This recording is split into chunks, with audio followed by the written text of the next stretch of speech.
У сотрудников наркоконтроля очередной рабочий вечер. Сегодня в центре внимания квартиры, где живут несовершеннолетние дети, а один из родителей когда-либо употреблял наркотики.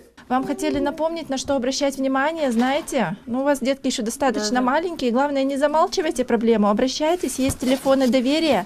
Сами обращайтесь, звоните к нам в МВД.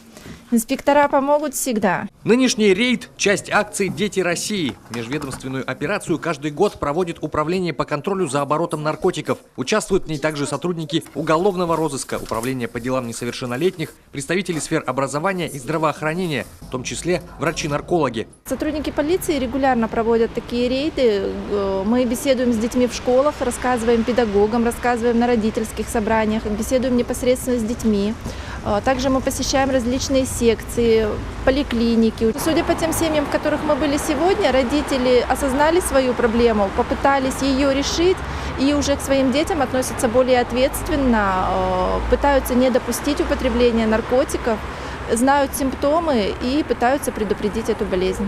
Сотрудники ведут разъяснительные беседы не только на дому, но и прямо на улице, в так называемых местах массовой концентрации молодежи. Впрочем, рейды и общение – это лишь малая часть профилактической работы. Стражи порядка проверяют ночные клубы, аэропорты и вокзалы, выявляют притоны. Знаете, да, что безопасных наркотиков у нас не бывает, все они очень опасны, лучше не начинать пробовать. В брошюрке у нас описаны симптомы, да, которые вас должны насторожить. Если у друзей такие симптомы замечаете, не молчите. У нас есть телефоны горячей линии, анонимные, бесплатные. Помогите своим друзьям, сразу обращайтесь, хорошо?